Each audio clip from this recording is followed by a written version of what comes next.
Welcome to Xposure TV. I'm your host, DVDJ Rain, and when we come back, we'll be talking to my guest, D Black from the group Them Boys.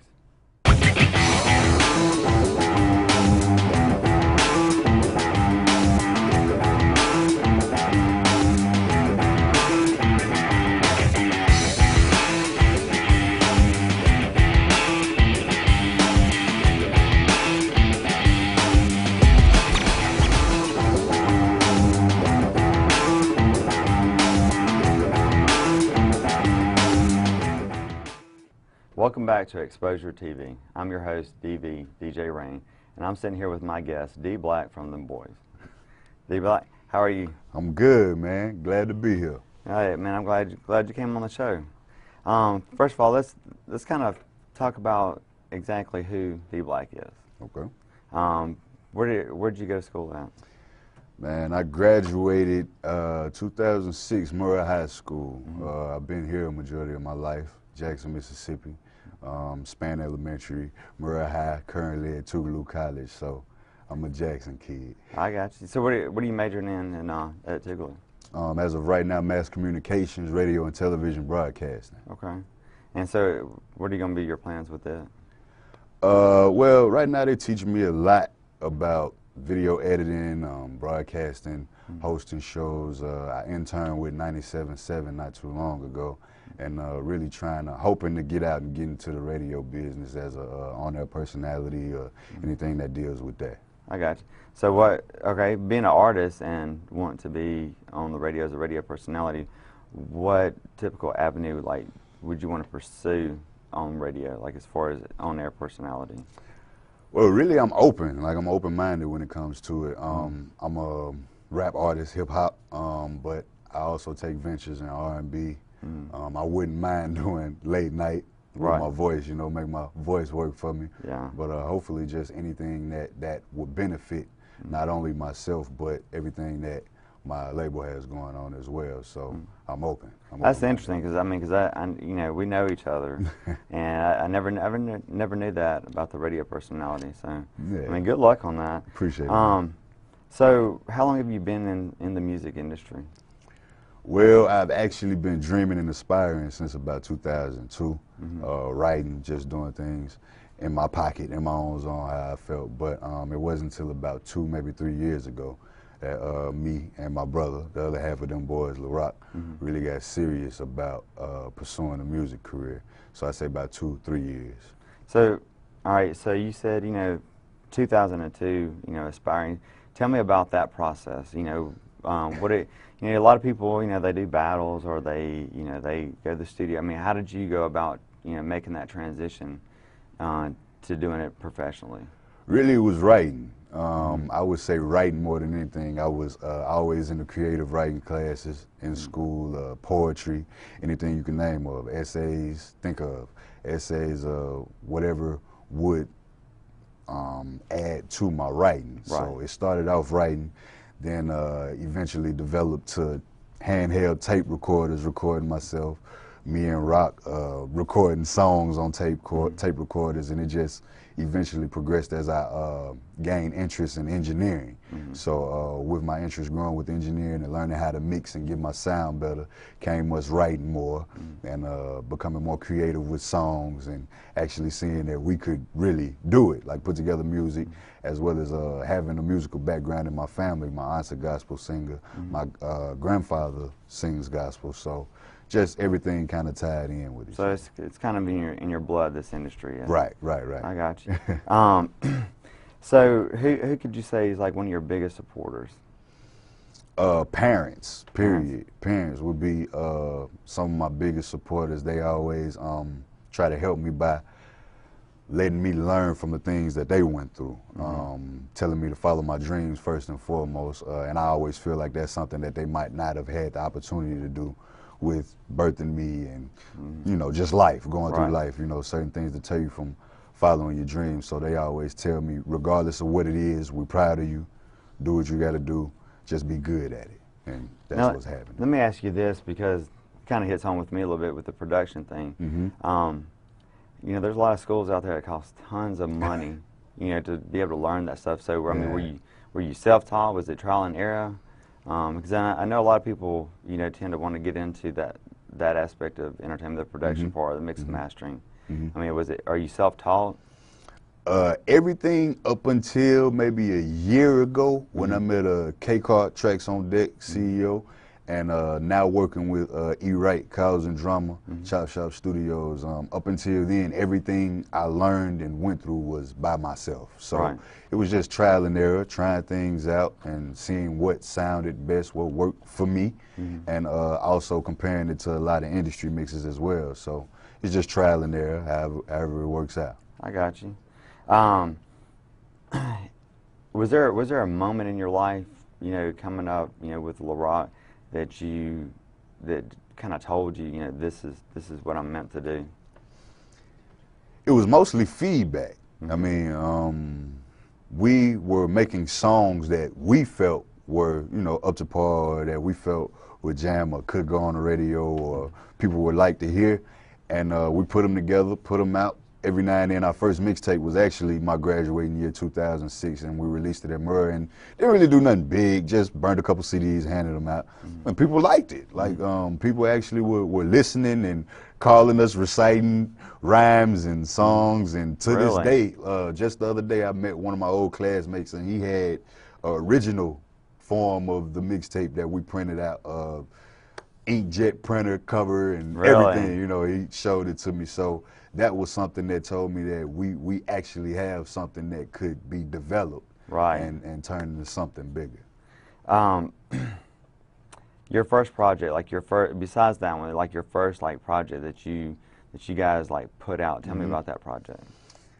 Horrible. Like now, if I go back and listen to it, I would say horrible in one word. But it was a lot that taught us, you know, trial and error. Like I said, we took a lot of the concepts. We can still take a lot of the concepts today and try to change it into something bigger. But it showed us our negatives. I don't like to look at projects and take positives out of everything that we do, because nobody's perfect in anything that they do. They always learn. There's always room to learn. There's always room to grow. So I would say that it taught us that as far as drive, potential, and the will to do it, we got it. But it was a lot that we needed to learn and a lot that we needed to go through before we could actually call ourselves artists. Right. Now, I know being in this industry, like when you don't get into it and know how to fix your negatives, so there had to be a mentor or somebody within your organization that helps you out. And who was that? That was, like I said, we started about 2 years ago. Shortly after we came to a point where we were going out and hitting open mics and doing what it took to actually become known as artists. Shortly after that, we ran into Cassius, met Cassius. A lot of people know him, Mile High Music Group CEO. He dropped the Terminal about a year ago, and we're prepping for his new release. But Cassius, we met him and sat down with him the day he came into Jackson. He flew back, got off the plane, came to our studio with Tricky, and we sat down and I shot a couple tracks past him, and he critiqued them like, you guys got something, but you need help. And that's how it started. Like, we've been actually working with Mile High. We're under Mile High Music Group, and been working with him, and he's been critiquing and kind of molding us into the artists that we are to this day. So, you know, he doesn't really pick in and say, you know, you should do this, you should do that, but he gives us advice, and you know, us wanting to learn and be better, we listen and move forward. Nice. Well, we're running out of time a little bit. We're going to be right back, and we're going to talk a little bit more with D Black about what they have coming up and what they have going on. Deftel DJs. Deftel DJs.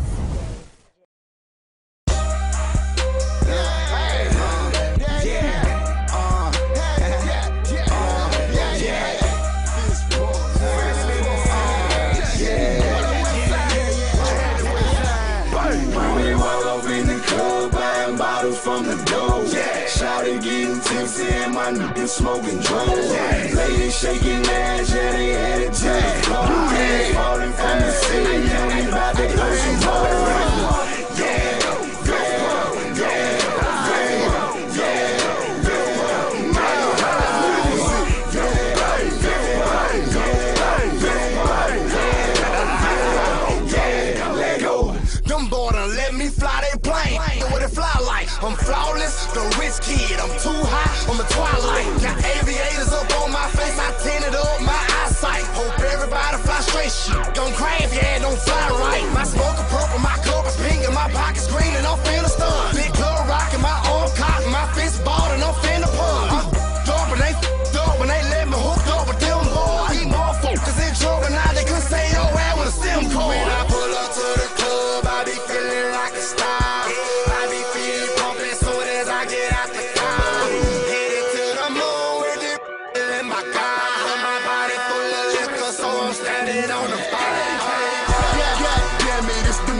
Benz on that plane again.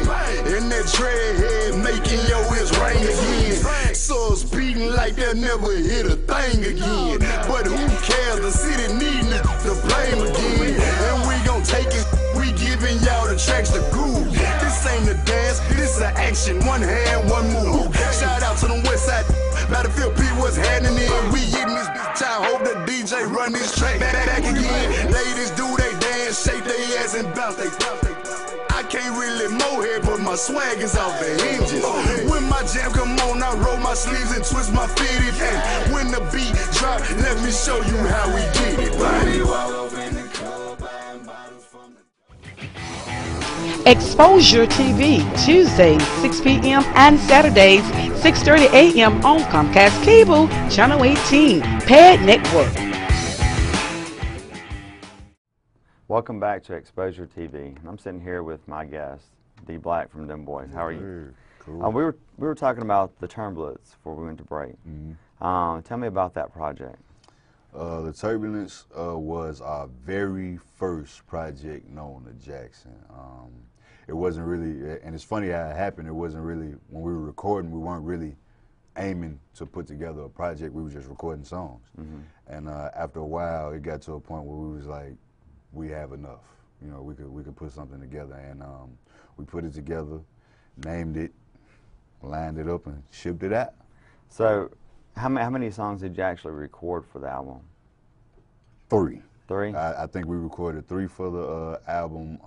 Fly Music, the intro, and I want to say Hustle Grind, which was the last track before the bonus 601 Ways on the mixtape.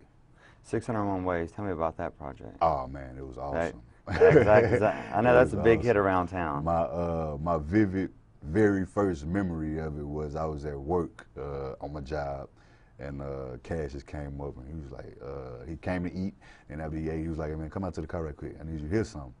And what he played for me was just the track from the intro, the build up, and the chorus, because nobody had verses on it. They didn't really know, but I wanted to quit. Like I just wanted to quit my job. Like I felt like that was it. And at that point, music was definitely, you know, in a positive direction. Right. Didn't really think about the time and how long it would take, but I did feel like that was a hit, and so that's how we rocked. You know, I played that last Generation Next concert series over at Dreams. You know, stage performance. You know, it's unbelievable.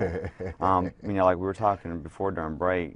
How do you view yourself 2 years ago to now? You know, as far as like your growth as an artist. I feel like 2 years ago, I was a rapper, and what I mean by that, I feel like in the music business, in order to be successful, you also have to remember that not only are you an artist and you make music, but you're an entertainer. I feel like now I have the abilities and potentials of an entertainer, not just a guy that can rap. Right. Like, 2 years ago, I would freestyle a lot. Like just freestyle, wouldn't really write. Didn't know much about song structure or, you know, cadences and, you know, actually writing stuff that people can remember. I was just rapping. That's all I knew. Rap, just rap. So now I feel like I can do probably all of the songs over that I did then and probably do it 10 times better, because now I know what it takes to be an entertainer. You have to be able to perform for once. I mean, you know, energy and cater to your crowds. I didn't know anything about that. It was solely about what I wanted to hear and what I felt good doing. So now I feel like I've grown into an artist. Now, I mean, I can tell you from a spectator's point of view. I mean, you can see it. Like, you can really see it. I appreciate it. You know, I was there when you know, you guys were coming around, and I used to watch you guys on stage, and I've watched that growth on there, and it's an amazing thing to watch, you know, your friends, not only you know, people you do business with, you know, grow into something that they're trying to achieve. You know, so you know, that's awesome. Thank you. Thank you. Now I'm going to go back and kind of get some meanings to some words that we have. D Black, where did you come up with that from? I was actually given the name Dollar Bill for some reason when I was playing ball. I played ball in high school as well. Guy gave it to me. He was on the opposing team, said something about me being long. I had bounce then, so I would dunk, you know, a lot. And he said, he long like dollars. Never knew what it meant, just ran with it. You know what I'm saying? And, so Black got it from the Rock. He would always talk about how I would aim to just, when we first started off, I would aim to try to completely destroy anything. Like from lyricism to energy, I would try to literally shut the studio down. Like, that's what I wanted. I aimed for that. Right. And so I kept one, plugged the other, Dollar Black. Been running with it ever since. Now, the group, Them Boys. So where did that come from? Nobody could really give us a name. We never really had a name, but after performances and being seen around a lot, people would always say, hey, them boys go hard, or that's them boys that did this, that, and the other, or, you know, just a general term. But I felt like, me and Rock felt like we could give it a meaning, a whole nother meaning. And we pride ourselves off versatility. So we felt like a name like Them Boys would not put us in any box. It wouldn't have any characteristic towards it. When you hear it, you would wonder, why? What does that mean? What do they do? So describe Them Boys to me, like the image, like your purpose, your motivation, you know, for the music. Energy, good music, anything that you want to be seen and that you want to receive from music. Good feelings. If you want to go to a club, we got club tracks. You want to relax, we got relaxing tracks. We got ride music. We got good music. We can do anything. We really feel like we can do anything under the sun and make it a hit. That's how we feel. So that's how we want people to receive it. That's why we perform the way we do. It's energy, like energy. If y'all you make me tired when I watch y'all. I make myself tired, I can tell you that. Like, that's a workout. If you can come to any Them Boys performance and say that we didn't have energy or you didn't feel our performance, then I will feel like at that point we stopped doing our job. Because it's our job to entertain you. It's our job for you to say, y'all go hard. Like, and it puts a whole nother emphasis on the music that we make. Right. You can listen to it in the car, but I can guarantee you it'll feel better if you come to the shows. Right. It's just a whole nother I can vouch for that. Right. Before we get into Flight Check, the Turbulence, where did that name come from? For the people that know Mile High Music Group, our theme, our motto is music to fly to. It's everything. We want you to feel fly. That's what you're supposed to take from our music. And Cassius, if you heard any of his projects, is real fly. You know, mellowed out. He have songs for the ladies. And at the time, our mind was, well, we're the turbulence of the flight. We like bass, 808s, club music, up tempo, energy. That's what you would feel if you were in flight. You would feel turbulence when you put our CD in. So that's where we got it from. How long did it take you guys to complete that project?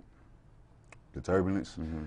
Not long at all, cause I mean, like I said, when we decided that we were going to put a mixtape out, we had already had about 10 of the songs already. So all we had to do was really polish it up, put an intro to it, add 1 or 2 songs, and it was ready. So I'd say about maybe a month max.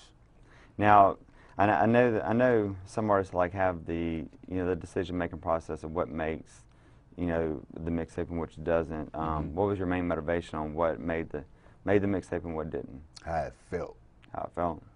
All right. We like for our music, our CDs to ride.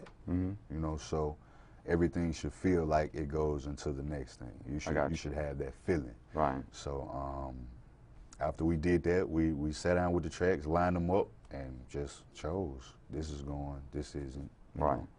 Well, nice. We'll run out of time. We're going to take a small break and come back because I want to talk about the Flight Check. Okay. And what you have going on with that. So make sure you stay tuned to Xposure TV. Violator All-Star DJs.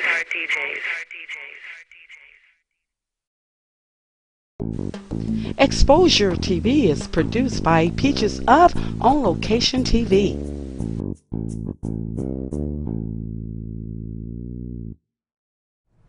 Welcome back to Xposure TV. I'm your host, DVDJ Rain. If you're just now tuning in, I'm sitting here with my guest, D Black from Them Boys. D, why do you always laugh when I say that? It's just funny, man. I like hearing my name on TV.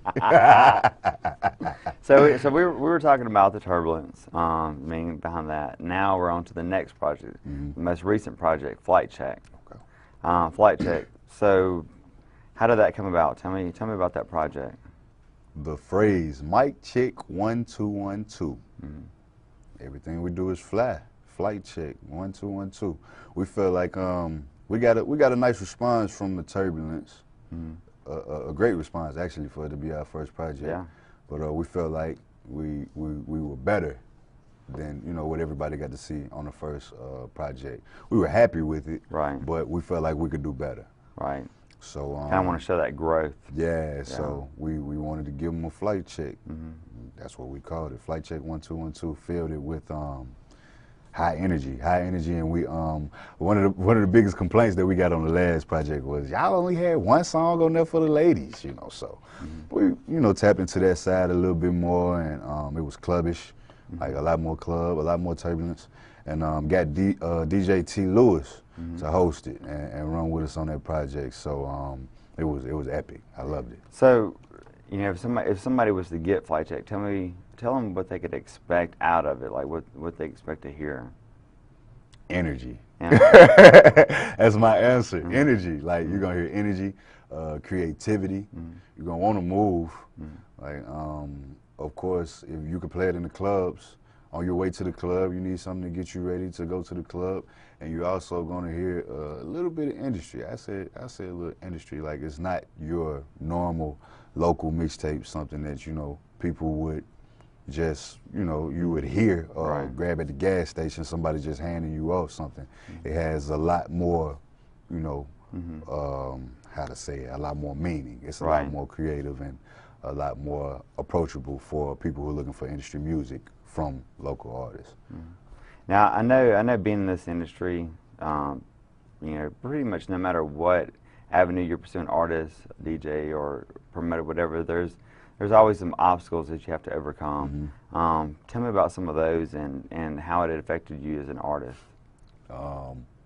Paperweights.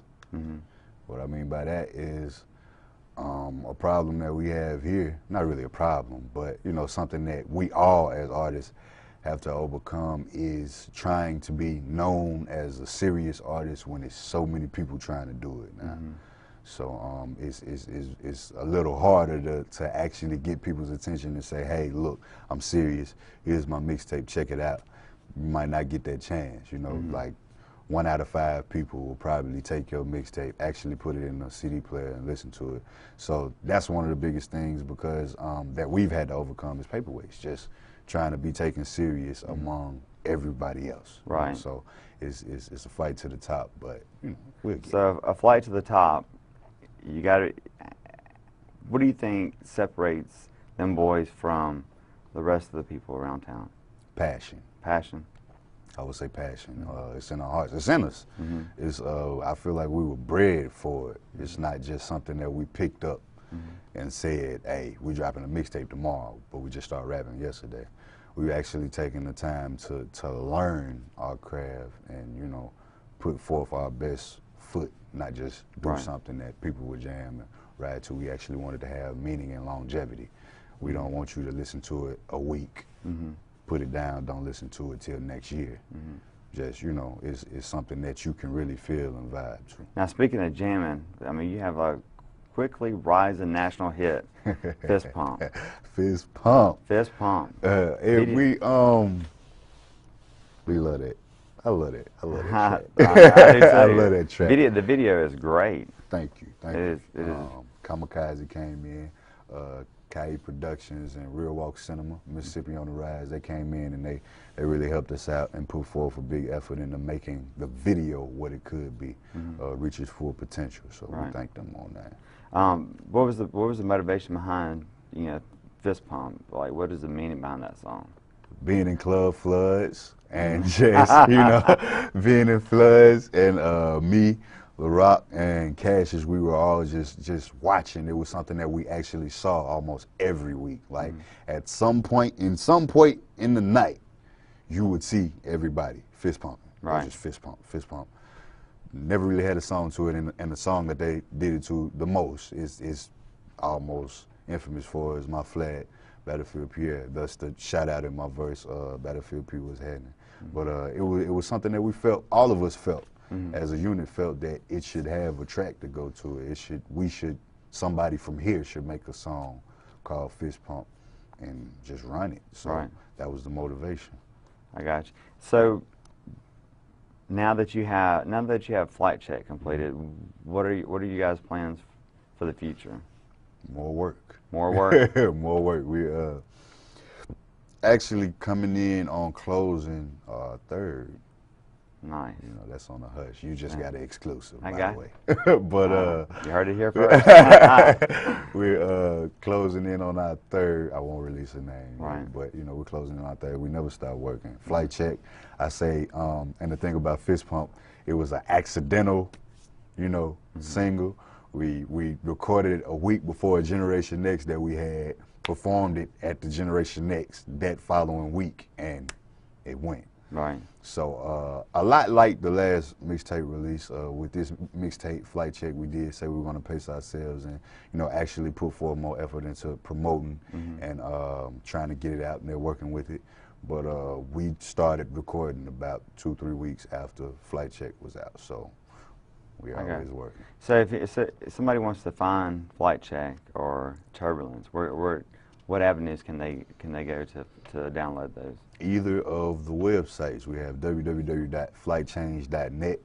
That's the website hub for anything you want to know about Mile High Music Group and Black Dollar Entertainment, which is me and LaRock's label, Them Boys label that we just got off the ground. But flightchange.net, or you can go to demboysmusic.com. That's DEMBOYZMUZIK.com. And we have both mixtapes on Flight Change. We have all the mixtapes. Any mixtapes that have been released from My High Music Group, you can get them there. What about that first one we talked about earlier? No. No?